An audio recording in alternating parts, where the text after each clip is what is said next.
चाणक्य के 9 गुण जो घर के मुखिया में होने चाहिए। एक भावनात्मक शुरुआत। क्या आपने कभी रात के सन्नाटे में चुपचाप सोते हुए अपने परिवार को देखा है?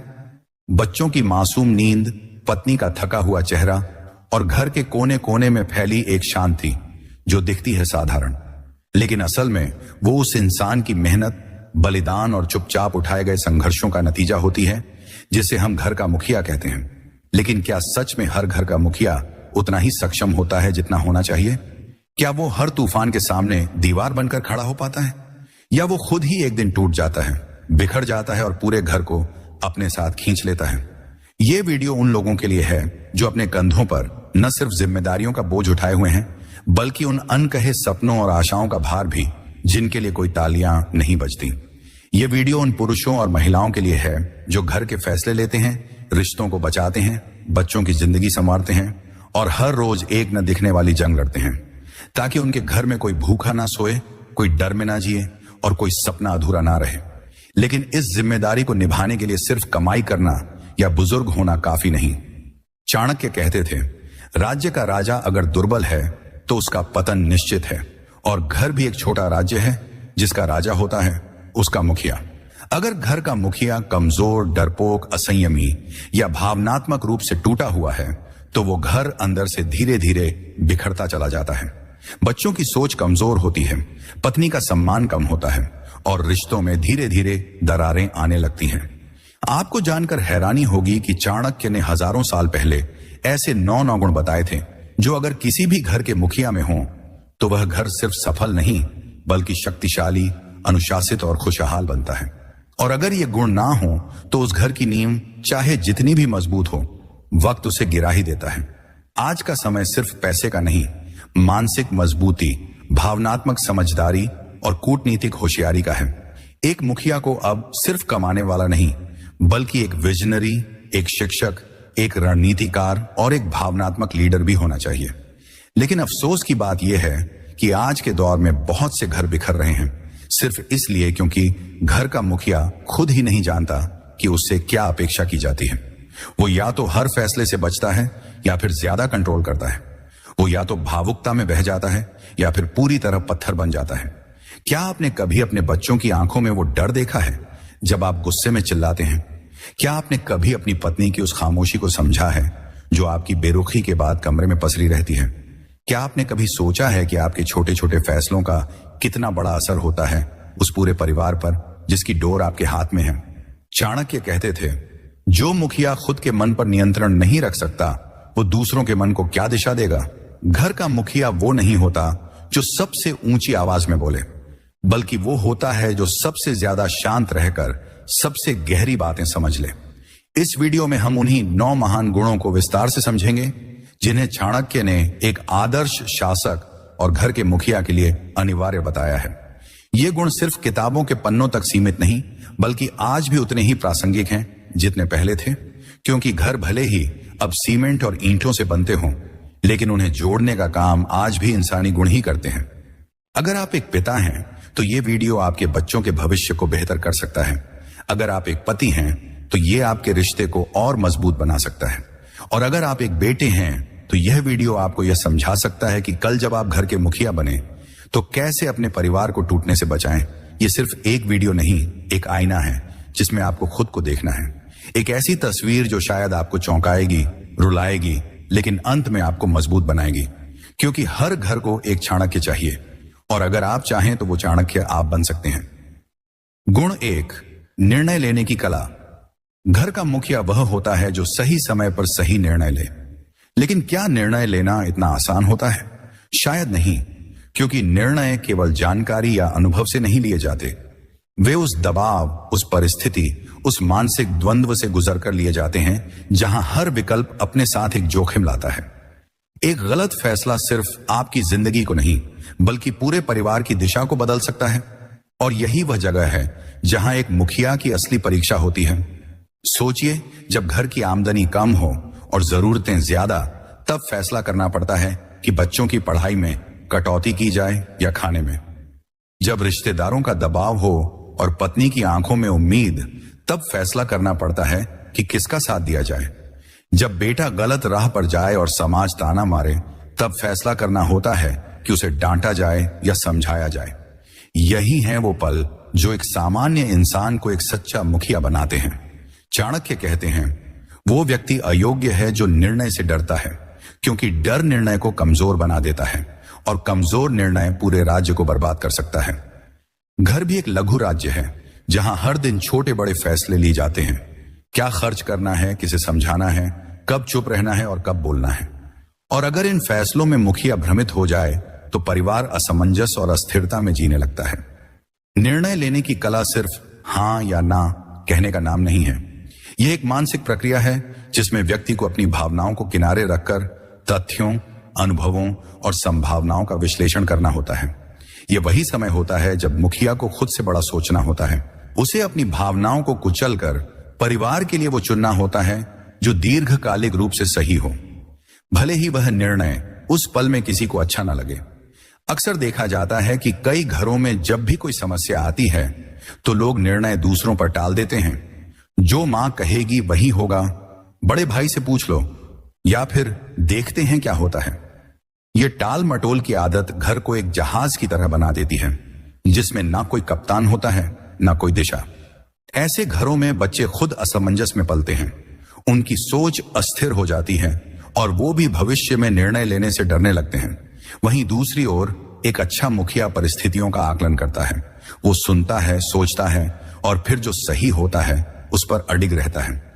वो जानता है कि हर कोई खुश नहीं होगा, लेकिन अगर निर्णय सही है तो देर सवेर सबको उसका महत्व समझ आएगा।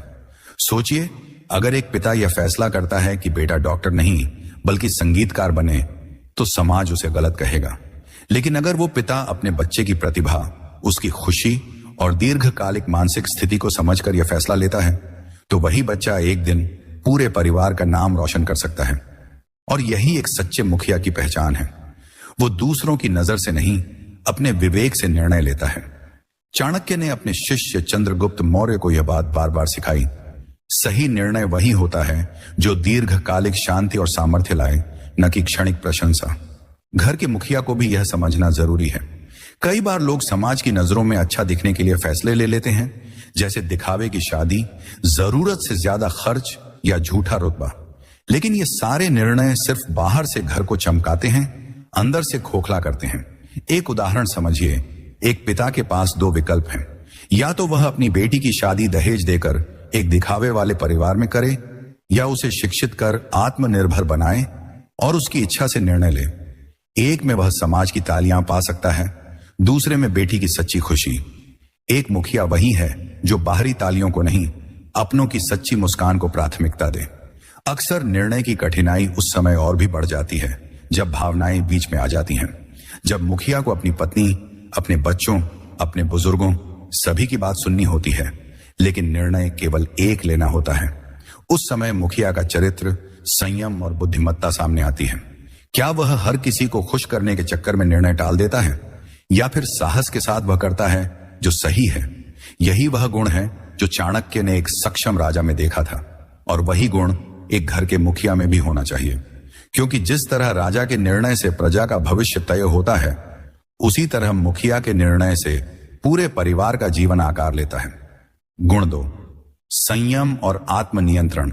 जो खुद को जीत ले वही सच्चा मुखिया है। एक बार एक पिता ने अपने बेटे से कहा, बेटा, जीवन में जो चाहे बन जाना, लेकिन पहले खुद पर नियंत्रण रखना सीख लेना।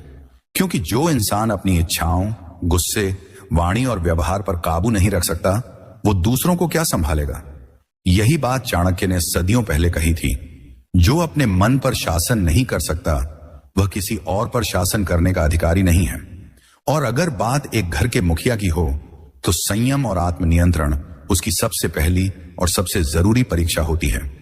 आज का युग तेजी से बदल रहा है। बाहरी दुनिया में दिखावा, तात्कालिक सुख और भौतिक इच्छाएं दिन ब दिन बढ़ती जा रही हैं। लेकिन जो घर का मुखिया है, उसे हर दिन ऐसे अनेक प्रलोभनों का सामना करना पड़ता है। चाहे वो पैसे कमाने के गलत रास्ते हों, रिश्तों में गुस्सा दिखाने का लोभ हो, या फिर अपने अहंकार की संतुष्टि के लिए अपनों को नीचा दिखाने की इच्छा। यही वे क्षण होते हैं जब संयम की जरूरत सबसे ज्यादा होती है। सोचिए, जब बच्चे गलती करते हैं तब गुस्से में उठाया गया एक थप्पड़ उनके आत्मविश्वास को चकनाचूर कर सकता है। जब पत्नी कोई बात कहती है जो आपके विचारों से मेल नहीं खाती, तो आपकी कड़वी प्रतिक्रिया उसके मन में सालों तक दर्द का जहर भर सकती है। जब आप थके हुए होते हैं और कोई आपसे बात करना चाहता है, तो आपके शब्दों की कठोरता उस इंसान को आपसे दूर कर सकती है। ये सब छोटी छोटी बातें हैं, लेकिन यहीं एक मुखिया की असलियत परखी जाती है। क्या वह अपने मन को थाम सकता है या बहाव में बहकर सब कुछ तोड़ देता है? चाणक्य नीति का एक अत्यंत महत्वपूर्ण सूत्र है, क्रोध, वाणी और इच्छा। ये तीनों अगर अनियंत्रित हो जाएं, तो सबसे पहले अपना ही घर जलता है। मुखिया का संयम पूरे परिवार की मानसिक स्थिरता को तय करता है। अगर वह क्रोधी है तो घर डर में जीता है, अगर वह असंयमी है तो घर संघर्ष में जीता है, लेकिन अगर वह शांत, स्थिर और नियंत्रित है तो वही घर शांति, प्रेम और प्रगति का प्रतीक बनता है। कई बार यह देखा गया है कि जब मुखिया को कोई बात पसंद नहीं आती, तो वह पूरे घर का वातावरण खराब कर देता है। बिना सोचे बोले गए शब्द, बिना वजह की नाराजगी या फिर चुप्पी में छिपा ताना, ये सब उस घर को धीरे धीरे तोड़ते हैं। बच्चे ऐसे वातावरण में बड़े होकर या तो दब्बू बन जाते हैं या फिर बगावती, और यह सब केवल इसलिए होता है क्योंकि मुखिया खुद पर संयम नहीं रख पाता। संयम सिर्फ गुस्से को रोकना नहीं होता, यह तो सिर्फ शुरुआत है। असली संयम तब होता है जब कोई आपको उकसाए फिर भी आप मुस्कुराकर जवाब दें, जब कोई आपको नीचा दिखाए तब भी आप अपने स्तर से नीचे ना जाएं, जब हालात आपको डराएं तब भी आप अपने चेहरे पर स्थिरता बनाए रखें। यही आत्मनियंत्रण है, खुद को हर परिस्थिति में अपने श्रेष्ठ स्वरूप में बनाए रखना। घर का मुखिया अगर संयमी है तो उसके बच्चे भी वही सीखते हैं। वो देखकर सीखते हैं कि कैसे कठिन समय में शांत रहा जाता है, कैसे अपमान को सहकर भी गरिमा बचाई जाती है, कैसे अपने मन की इच्छाओं पर नियंत्रण रखा जाता है ताकि परिवार की भलाई हो सके। ऐसे मुखिया के बच्चे भविष्य में महान निर्णयकर्ता, अच्छे जीवन साथी और जिम्मेदार नागरिक बनते हैं।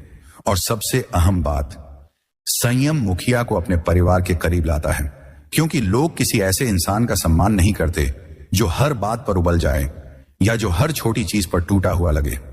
लोग उस व्यक्ति का सम्मान करते हैं जिसकी उपस्थिति से शांति आए, जिसके शब्दों से समाधान निकले और जिसके स्वभाव में स्थिरता हो। संयम उस दीपक की तरह होता है जो आंधी में भी बुझता नहीं, बल्कि पूरे घर को रोशनी देता है। अगर मुखिया खुद को संभाल ले तो वह हर तूफान से अपने घर को बचा सकता है। गुण 3, सुनने और समझने की गहरी क्षमता। एक सच्चा मुखिया कान से नहीं, दिल से सुनता है। आज की दुनिया में हर कोई बोल रहा है, लेकिन कोई सुन नहीं रहा। हर कोई चाहता है कि उसकी बात मानी जाए, लेकिन कोई यह नहीं समझना चाहता कि सामने वाला क्या कह रहा है, क्यों कह रहा है, और उसके शब्दों के पीछे कितने टूटे हुए जज्बात छिपे हैं। चाणक्य कहते हैं, जिस राजा के कान बंद हों उसकी प्रजा मौन हो जाती है, और मौन प्रजा का मतलब है बगावत की तैयारी। यही बात एक घर पर भी लागू होती है। जहां मुखिया सुनना बंद कर दे, वहां धीरे धीरे रिश्ते दम तोड़ने लगते हैं। कई बार लोग सोचते हैं कि मुखिया का काम सिर्फ आदेश देना, फैसला लेना और अनुशासन बनाए रखना होता है, लेकिन यह केवल एक पक्ष है। असली मुखिया वो होता है जो पहले सुनता है, फिर समझता है और फिर बोलता है। वह जानता है कि घर में हर सदस्य का अपना एक मन है, अपनी एक दुनिया है, और जब वो मुखिया के पास कुछ कहने आता है तो वह सिर्फ शब्द नहीं लाता, वह अपने विश्वास, अपनी आशा और अपनी तकलीफें भी साथ लाता है। एक पत्नी अगर मुखिया से कुछ कह रही है तो जरूरी नहीं कि वह सिर्फ शिकायत कर रही हो, शायद वह दिन भर की थकान, अनदेखापन या अपने भीतर के अकेलेपन को शब्दों में डालने की कोशिश कर रही हो। एक बच्चा अगर बार बार किसी बात पर जिद कर रहा है तो जरूरी नहीं कि वह बिगड़ा हुआ है, शायद वह सिर्फ इतना चाहता है कि कोई उसे सुने, समझे और उसे महसूस कराए कि उसकी बात की अहमियत है। पर अफसोस, आज के बहुत से मुखिया सुनते नहीं, सिर्फ प्रतिक्रिया देते हैं। बात पूरी सुने बिना ही गुस्से में बोल पड़ते हैं। बस करो, तुम्हें कुछ समझ नहीं आता, मेरे पास टाइम नहीं है, जो कह दिया वो करना है। और यही शब्द धीरे धीरे एक खाई बना देते हैं जो रिश्तों को इतनी दूर ले जाती है कि फिर सिर्फ खामोशी बचती है। सुनना सिर्फ कानों से नहीं होता। एक सच्चा मुखिया अपने परिवार के हाव भाव, उनकी चुप्पी, उनकी आंखों की नमी तक को पढ़ लेता है। उसे कोई कहने की जरूरत नहीं पड़ती, वो महसूस कर लेता है कि कौन भीतर से टूटा हुआ है, कौन नाखुश है और कौन कुछ कहना चाहता है लेकिन हिम्मत नहीं कर पा रहा। यह क्षमता चाणक्य के अनुसार एक राजा में अनिवार्य होती है, और एक घर का मुखिया भी एक राजा ही होता है। अगर वह अपने बच्चों की बातें सुनने से पहले ही उन्हें डांट देगा तो वो बच्चा जीवन भर अपने दर्द को दिल में दबाकर जिएगा। अगर वह अपनी पत्नी की भावनाओं को नाटक समझकर अनदेखा कर देगा तो वो औरत बाहर से मुस्कुराएगी लेकिन भीतर से रोज टूटेगी। और अगर वह बुजुर्गों की सलाह को पुराने जमाने की बातें कहकर टाल देगा तो एक दिन वही मुखिया अपने बच्चों से भी उपेक्षित महसूस करेगा। हर इंसान की सबसे बड़ी जरूरत होती है सुना जाना। यह एक ऐसा भाव है जो इंसान को सम्मान का एहसास कराता है। जब आप किसी की बात ध्यान से सुनते हैं तो आप सिर्फ उसका समय नहीं बल्कि उसका दिल जीत लेते हैं। एक घर का मुखिया जब सुनने की कला सीख लेता है तब घर में संवाद बढ़ता है। लोग बिना डरे अपने विचार रखते हैं, समस्याओं का समाधान मिलना शुरू होता है और परिवार में वह भावनात्मक बंधन बनता है जो किसी तूफान में भी टूटता नहीं। चाणक्य का एक और प्रसिद्ध वाक्य है, वह राजा जो विचार विमर्श करता है वह सदैव सटीक निर्णय लेता है। अकेले बोलने वाला राजा एक दिन अपने ही लोगों से अलग हो जाता है। यही बात उस मुखिया पर भी लागू होती है जो हर बात में खुद को सही मानता है और दूसरों की आवाज को दबा देता है। तो अब सवाल यह है, क्या आप अपने परिवार की आवाज सुनते हैं? क्या आपने कभी अपने बेटे की चुप्पी को समझा है? क्या आपने कभी अपनी बेटी के चेहरे पर छिपे डर को महसूस किया है? क्या आपने कभी अपनी पत्नी के हर बार ठीक हूं कहने के पीछे छिपी तकलीफ को पढ़ा है? अगर नहीं तो आज से एक नया अभ्यास शुरू कीजिए। हर दिन कम से कम 10 मिनट अपने परिवार के किसी सदस्य के साथ इस भाव से बैठिए कि आप सिर्फ सुनेंगे, बिना बीच में टोके, बिना सलाह दिए, बिना निर्णय सुनाए। आप देखेंगे कि कुछ ही दिनों में आपके रिश्तों में वो गहराई आने लगेगी जिसकी तलाश आपको सालों से थी। क्योंकि एक मुखिया की सबसे बड़ी ताकत उसके फैसले नहीं, उसकी समझ होती है। और समझ वहीं पैदा होती है जहां धैर्य से सुनना शुरू होता है। गुण 4, कठोरता और करुणा में संतुलन। जो सिर पर हाथ भी रखे और समय आने पर लाठी भी उठाए, एक मुखिया का सबसे कठिन कार्य होता है। अनुशासन बनाए रखना और साथ ही प्रेम और करुणा से जुड़ा रहना। यह दो धारी तलवार की तरह होता है, जहां जरा सी चूक रिश्तों को घायल कर देती है। अगर मुखिया ज्यादा सख्त हो जाए तो घर डर का अड्डा बन जाता है। अगर वह ज्यादा नर्म हो जाए तो घर में अनुशासन खत्म हो जाता है। चाणक्य ने इस संतुलन को सबसे बड़ा गुण कहा। शासन वहीं टिकता है जिसमें कठोरता की सीमा करुणा से तय होती है। घर में मुखिया की भूमिका सिर्फ आर्थिक निर्णय लेने तक सीमित नहीं होती, वह परिवार का मार्गदर्शक होता है, आदर्श होता है। और एक आदर्श सिर्फ दंड देने वाला नहीं होता, वह वो होता है जो अपने बच्चों को गलतियों पर डांटता भी है लेकिन उसी हाथ से उन्हें सीने से भी लगाता है। सोचिए एक ऐसा घर जहां पिता हर गलती पर चिल्लाते हैं, हर बात में आदेश देते हैं और बच्चों की भावनाओं को नाटक मानते हैं। वहां बच्चे बाहर से अनुशासित दिख सकते हैं लेकिन भीतर से डर और असुरक्षा से भरे होते हैं। वहीं अगर मुखिया इतना नर्म हो जाए कि बच्चों को हर बात की छूट दे दे, गलतियों पर आंख मूंद ले, तो वही बच्चे आगे चलकर अनुशासनहीन, जिद्दी और स्वार्थी बन जाते हैं। सच्चा संतुलन तब आता है जब मुखिया समय की नजाकत के अनुसार अपना स्वरूप बदल सके। जब बच्चों से गलती हो तब सख्ती से उन्हें सही गलत का फर्क सिखाए, लेकिन जब वही बच्चे टूटे हों तो सबसे पहले उन्हें गले लगाकर यह महसूस कराए कि कोई है जो बिना शर्त उनके साथ खड़ा है। यह संतुलन बनाना आसान नहीं होता, लेकिन यही एक मुखिया को विशेष बनाता है। चाणक्य ने कहा था, शिक्षा में दंड आवश्यक है, पर वह दंड ऐसा हो जो भय नहीं बल्कि सुधार पैदा करे। यही सिद्धांत घर में भी लागू होता है। घर का अनुशासन ऐसा होना चाहिए कि उसमें प्रेम छुपा हो, न कि घृणा या अपमान। कठोरता अगर सम्मान से की जाए तो वह मार्गदर्शन बनती है, लेकिन कठोरता अगर अपमान से की जाए तो वह विद्रोह को जन्म देती है। आज के युग में बहुत से माता पिता दोस्त बनने की कोशिश में नेता बनना भूल जाते हैं। वो करुणा तो दिखाते हैं लेकिन अनुशासन नहीं रखते। परिणाम, बच्चे निर्णय लेना नहीं सीखते, जिम्मेदारी नहीं समझते और जिंदगी की सच्चाई से लड़ने का साहस नहीं पाते। वहीं कुछ मुखिया ऐसे होते हैं जो हर समय डर का माहौल बना देते हैं। वहां प्यार होता है लेकिन अभिव्यक्त नहीं हो पाता। एक सच्चा मुखिया वही है जो बच्चों में नैतिक अनुशासन पैदा करे, लेकिन उस अनुशासन में इतना प्रेम और भरोसा भरा हो कि बच्चे जब गिरें तो सबसे पहले उसी के पास लौटें। वह पत्नी के सामने अपनी बात मजबूती से रखे, लेकिन उसकी भावनाओं को भी पूरी गहराई से समझे। वह बुजुर्गों की गलतियों पर भी संयम रखे, क्योंकि करुणा के बिना जीवन का कोई अर्थ नहीं। मुखिया का हर शब्द, हर निर्णय, हर प्रतिक्रिया घर के चरित्र को गढ़ती है। अगर उसमें करुणा है तो घर में अपनापन बढ़ता है, अगर उसमें कठोरता है तो घर में अनुशासन आता है। लेकिन अगर दोनों का संतुलन है तो घर एक ऐसी जगह बनता है जहां लोग न केवल जीते हैं बल्कि खिलते हैं। गुण 5, दूरदर्शिता और योजनाबद्ध सोच। जो कल को आज से देख ले वही सच्चा मुखिया होता है। चाणक्य कहते थे, एक राजा जो केवल आज देखता है वह कल के युद्ध में हार जाता है। घर का मुखिया भी एक राजा ही होता है। उसका युद्ध तलवारों से नहीं, समय से होता है। और समय को जीतने के लिए केवल मेहनत नहीं, दूरदर्शिता चाहिए। एक ऐसी सोच जो आने वाले कल को आज के निर्णयों में देख सके, जो समझ सके कि वर्तमान में उठाया गया हर कदम भविष्य को किस दिशा में ले जाएगा। क्योंकि एक मुखिया की योजना सिर्फ उसके लिए नहीं होती, उसका हर फैसला पूरे परिवार की दशा और दिशा तय करता है। एक साधारण इंसान सिर्फ यही सोचता है कि महीने के अंत में बिजली का बिल कैसे भरेगा, लेकिन एक दूरदर्शी मुखिया यह सोचता है कि 5 साल बाद उसके बच्चे किस स्कूल में पढ़ेंगे, 10 साल बाद उसका परिवार आर्थिक रूप से कितना सुरक्षित होगा और बुढ़ापे में कौन उसका सहारा बनेगा। यही दूरदर्शिता ही उसे भीड़ से अलग करती है। दूरदर्शिता का मतलब है वर्तमान में रहते हुए भविष्य की संभावनाओं और खतरों को समझना। एक मुखिया अगर आज सिर्फ दिखावे, तात्कालिक सुख और समाज के दबाव में फैसले लेता है तो कल उसका परिवार मुश्किलों में फंस सकता है। उदाहरण के लिए, अगर कोई सिर्फ इसलिए बड़ी शादी करता है क्योंकि रिश्तेदारों को दिखाना है तो हो सकता है कुछ समय बाद कर्ज में डूब जाए।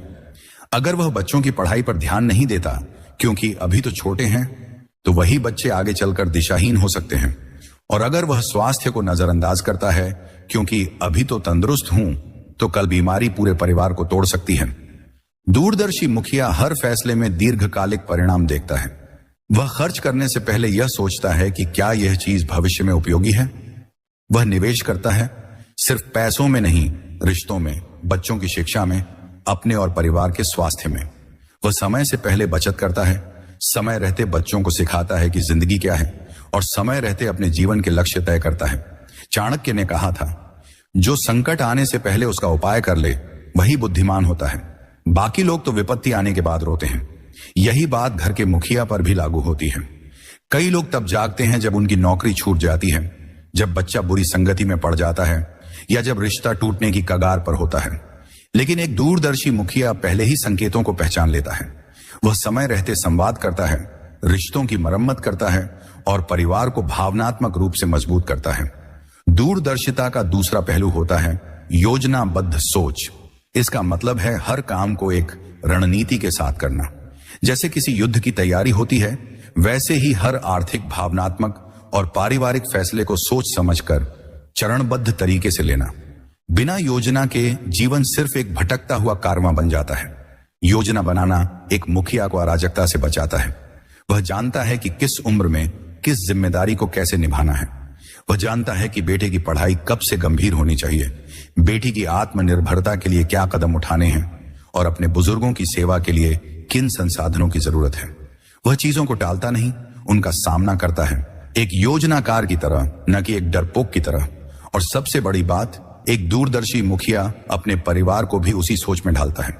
उसके बच्चे छोटी उम्र से ही समझने लगते हैं कि पैसा कैसे संभालना है, वक्त की कद्र कैसे करनी है और मुश्किलों के लिए तैयार कैसे रहना है। उसकी पत्नी उसके निर्णयों में भरोसा करने लगती है क्योंकि वह जानती है कि उसका पति आज नहीं, आने वाले कल के लिए जी रहा है। गुण 6, संघर्ष में स्थिरता और साहस। तूफानों में डगमगाने वाला नहीं, दीवार बनकर खड़ा रहने वाला बनो। चाणक्य कहते हैं, विपत्ति में जो डर जाए वो राजा नहीं, एक सामान्य प्राणी है। लेकिन जो तूफान को देखकर और सीधा खड़ा हो जाए वही नेतृत्व के योग्य होता है। घर का मुखिया भी एक तरह का राजा होता है। और जब जीवन में संघर्ष, विपत्ति या कठिन परिस्थितियां आती हैं तो पूरे परिवार की नजर सिर्फ उसी पर टिकी होती है। सभी को लगता है कि अगर यह व्यक्ति टूट गया तो हम सब क्या करेंगे। हर घर में ऐसे मोड़ आते हैं जहां जिंदगी एक कठिन सवाल बनकर सामने खड़ी हो जाती है। कभी नौकरी चली जाती है, कभी व्यापार डूब जाता है, कभी किसी अपने की तबीयत बिगड़ जाती है और कभी रिश्तों में ऐसी दरार आ जाती है जो आंखों से नहीं, सिर्फ दिल से दिखती है।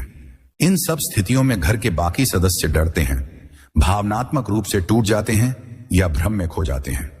लेकिन अगर उस वक्त घर का मुखिया खुद ही घबरा जाए, अपनी भावनाओं पर नियंत्रण खो दे, रोने चिल्लाने लगे या दूसरों को दोष देने लगे, तो घर का वो आधार हिल जाता है जिस पर पूरा ढांचा टिका था। सच्चे मुखिया की पहचान होती है कठिन से कठिन समय में भी उसकी आंखों में हौसला हो, आवाज में स्थिरता हो और मन में विश्वास हो कि मैं सब संभाल लूंगा।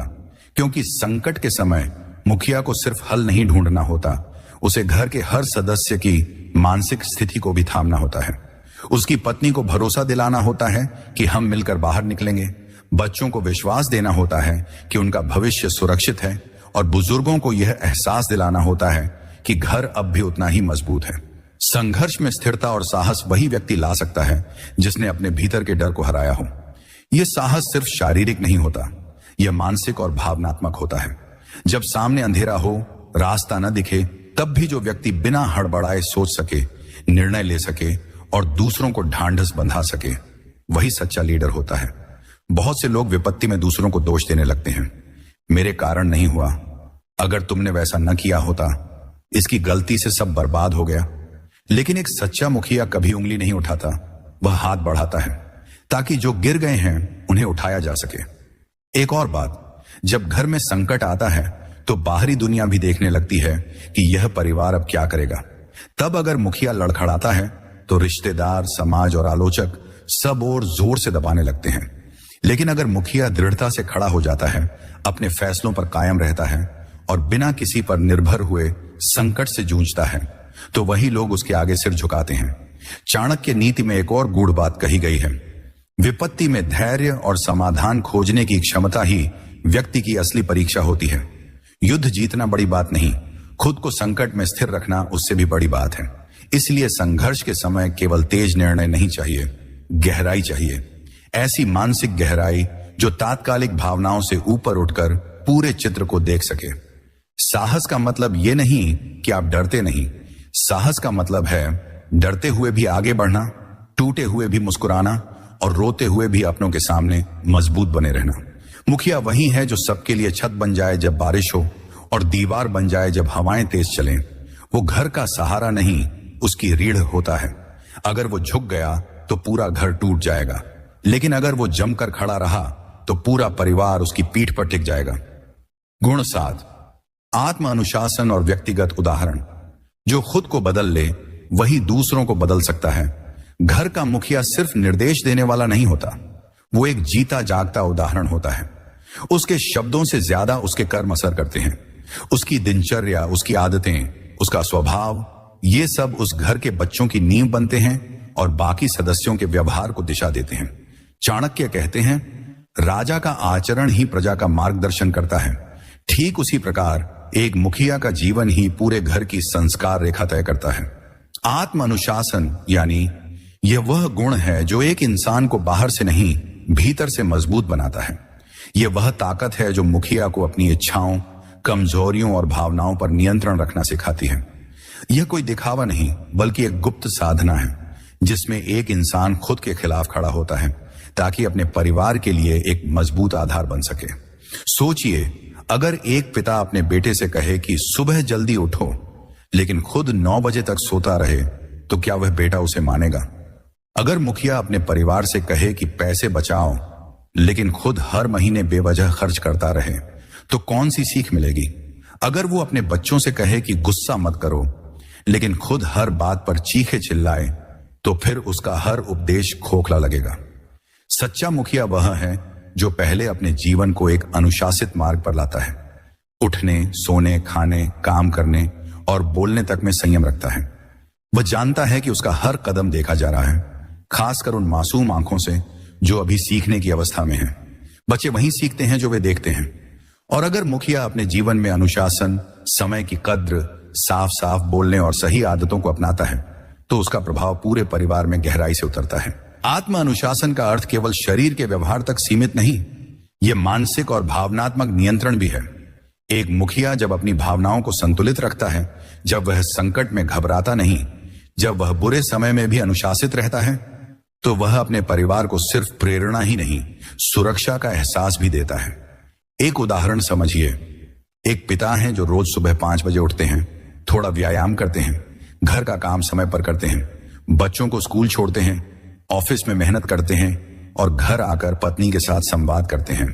वो गुस्सा नहीं करते, बात बात में बहस नहीं करते और हर किसी की सुनते हैं।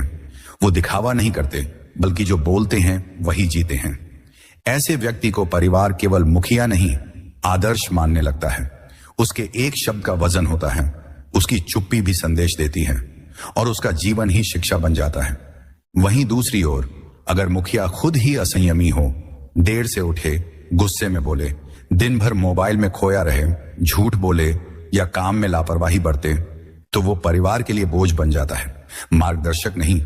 चाणक्य कहते हैं, नेता वही होता है जो पहले अपने जीवन को व्यवस्थित करता है। अनियमित जीवन वाले की नीति नहीं, भ्रम होती है और यही भ्रम कई घरों को अराजक बना देता है। आत्म अनुशासन एक सतत तपस्या है, हर दिन अपने भीतर झांकने की प्रक्रिया। यह कोई एक बार करने वाली बात नहीं, यह जीवन भर की साधना है। लेकिन एक बार जब मुखिया इस मार्ग पर आ जाता है तो वह परिवार को बोलकर नहीं, अपने जीवन से गढ़ता है। मुखिया वही सफल होता है जो नियमों को थोपता नहीं, जीकर दिखाता है। जब बच्चे देखेंगे कि उनका पिता सुबह उठकर पूजा करता है, अपने शरीर का ख्याल रखता है, बड़ों का आदर करता है, झूठ नहीं बोलता, तो उन्हें नैतिकता समझाने की जरूरत नहीं, वे खुद सीख लेंगे। अंततः आत्म अनुशासन मुखिया को अपने परिवार का हीरो बनाता है। कोई काल्पनिक नहीं, एक असली, जमीन से जुड़ा आदर्श उदाहरण। वह चिल्ला चिल्लाकर नहीं समझाता, वह चुपचाप करके दिखाता है और यही चुप्पी सबसे गूंजदार होती है। गुण 8, समय प्रबंधन और प्राथमिकता निर्धारण। जो वक्त की कीमत नहीं समझता वो जिंदगी की कीमत भी खो देता है। चाणक्य कहते हैं, जो समय का सम्मान नहीं करता, समय भी उसका सम्मान नहीं करता। किसी घर के मुखिया के लिए यह बात सिर्फ एक नीति नहीं, एक चेतावनी है।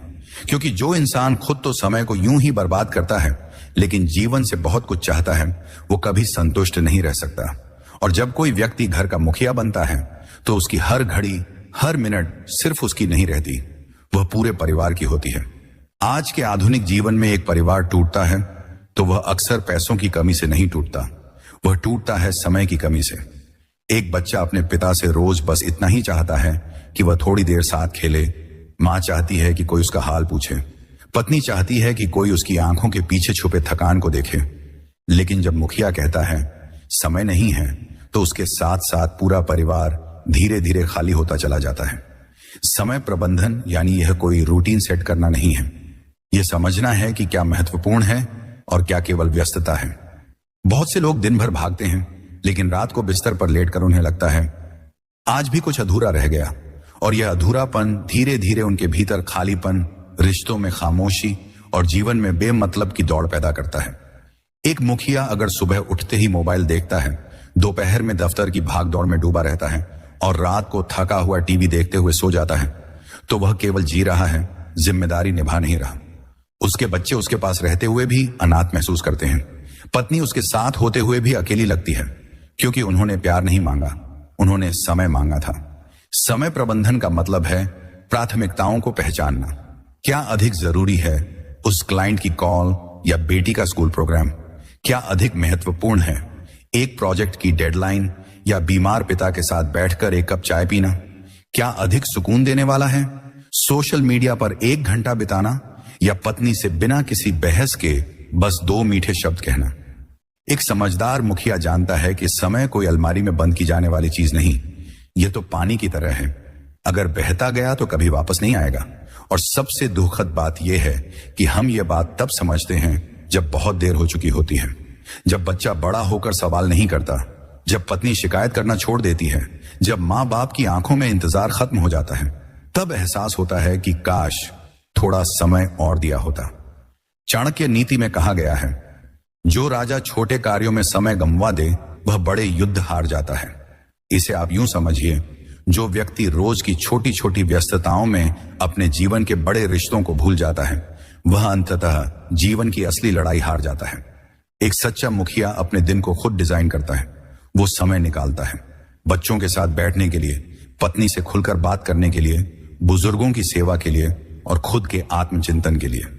वह जानता है कि बिजनेस डील दोबारा हो सकती है, लेकिन बच्चों का बचपन लौट कर नहीं आता। वह समझता है कि दुनिया जीतने से पहले घर को जीतना जरूरी है। समय प्रबंधन कोई ऐप, कोई अलार्म या कोई टूल नहीं है।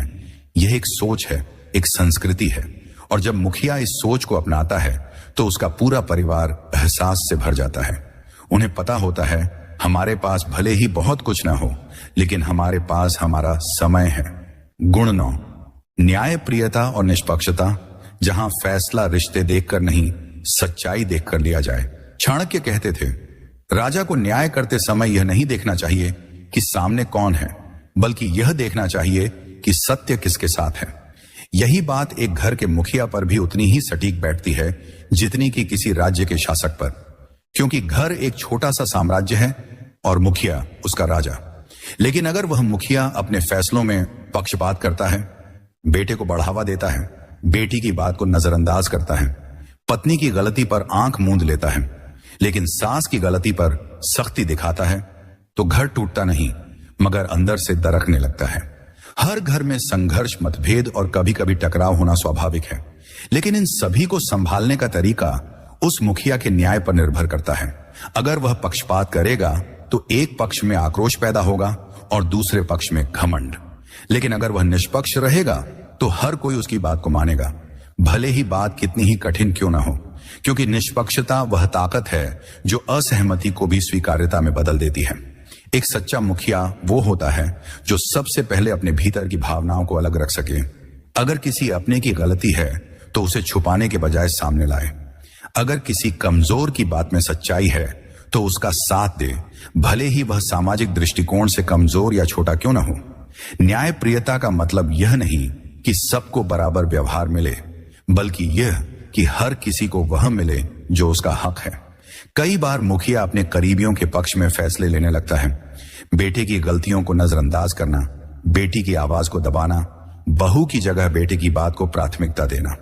ऐसा करते करते वह धीरे धीरे परिवार के संतुलन को बिगाड़ देता है। जो लोग उपेक्षित होते हैं वे न सिर्फ दूरी बना लेते हैं, बल्कि अपने मन में घाव लेकर जीने लगते हैं। और एक दिन वह घाव रिश्तों को इस हद तक तोड़ देता है कि उन्हें जोड़ना मुश्किल हो जाता है। चाणक्य ने एक और नीति कही थी, जो राजा अपने अपने लोगों को अलग अलग मापदंडों से परखता है वह खुद न्याय के सिंहासन से गिर जाता है। एक मुखिया को भी इस बात को समझना चाहिए कि उसका हर फैसला पूरे परिवार को दिशा देता है। अगर एक बच्चा देखता है कि पापा भाई को ज्यादा मानते हैं तो वह अंदर से कमजोर हो जाता है। अगर पत्नी को लगता है कि उसके साथ कभी न्याय नहीं होता तो वह भावनात्मक रूप से अलग हो जाती है। अगर बुजुर्गों को लगता है कि उनकी बात का कोई मोल नहीं तो वे जीते हुए भी मरने लगते हैं। एक निष्पक्ष मुखिया अपने निर्णयों में केवल रिश्तों को नहीं, सत्य को प्राथमिकता देता है।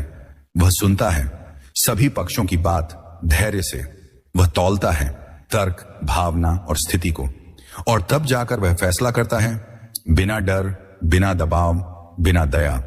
और यही न्याय घर में अनुशासन, सम्मान और सामंजस्य की नींव रखता है। याद रखिए, घर का न्याय किसी अदालत जैसा नहीं होता। यहां कोई सजा देने वाला नहीं, विश्वास बनाने वाला होता है।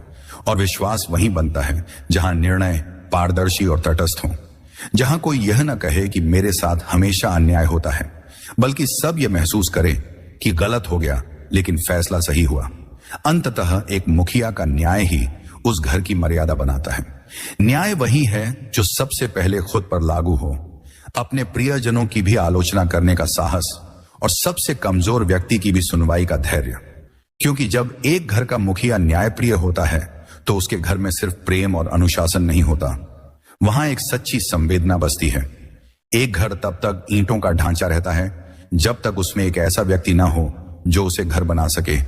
एक मुखिया जो सिर्फ छत नहीं देता बल्कि साया भी देता है, जो सिर्फ दीवारें नहीं खड़ी करता बल्कि रिश्तों की नींव मजबूत करता है, जो सिर्फ हुक्म नहीं देता बल्कि हर सदस्य की आंखों में खुद को ढूंढता है।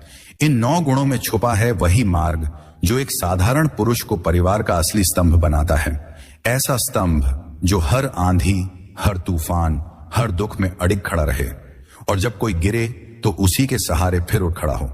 दूरदर्शिता, अनुशासन, करुणा, साहस, न्याय, समय की समझ, ये सब सुनने में शब्द लगते हैं, लेकिन जब एक मुखिया इन्हें जीने लगता है तब उसका हर फैसला, हर चुप्पी, हर मुस्कान एक संकल्प बन जाती है। कई बार हम सोचते हैं कि हमारा परिवार क्यों बिखर रहा है। रिश्ते क्यों फीके हो गए? बच्चे क्यों दूर होते जा रहे हैं? जवाब कहीं बाहर नहीं होता, वो मुखिया के आईने में ही होता है। क्योंकि परिवार कभी भी एक दिन में टूटता नहीं, वह धीरे धीरे उस वक्त दरकने लगता है जब उसका नेतृत्व कमजोर हो जाए।